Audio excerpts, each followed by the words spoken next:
কোনো তেল জাতীয় কোনো কিছু ফোর্স হয়ে যার ভিজা ডিউটিতে চলে আসছি। আসসালামু আলাইকুম বন্ধুরা, আশা করি সবাই ভালো আছেন। এই যে বৃষ্টি নামছে, বৃষ্টিতে ভিজাই ডিউটিতে যাচ্ছি। কি করার আছে, কিছু করার নাই। আমার মনে হয় এই বৃষ্টি, হালকা বৃষ্টিতে আমার মাথা সম্ভবত ঠান্ডা লাগতে পারে, আর বিশেষ করে জ্বরও আসার সম্ভাবনা বেশি।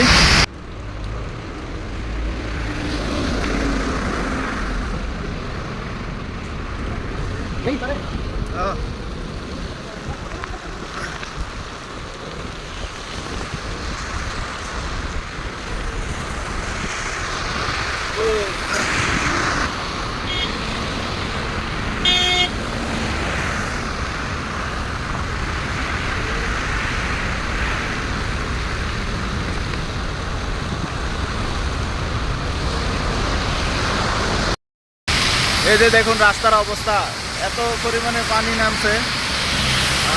আরে কি অবস্থা হচ্ছে,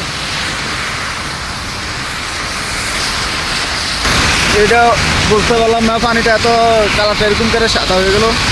ও মাই গড, আমার মনে হয় এই পানিতে কোনো তেল জাতীয় কোনো কিছু ফোর্স হয়, যার কারণে গাড়ি ইয়ার পানিটা এরকম হয়ে গেছে, ফেনা ফেনা।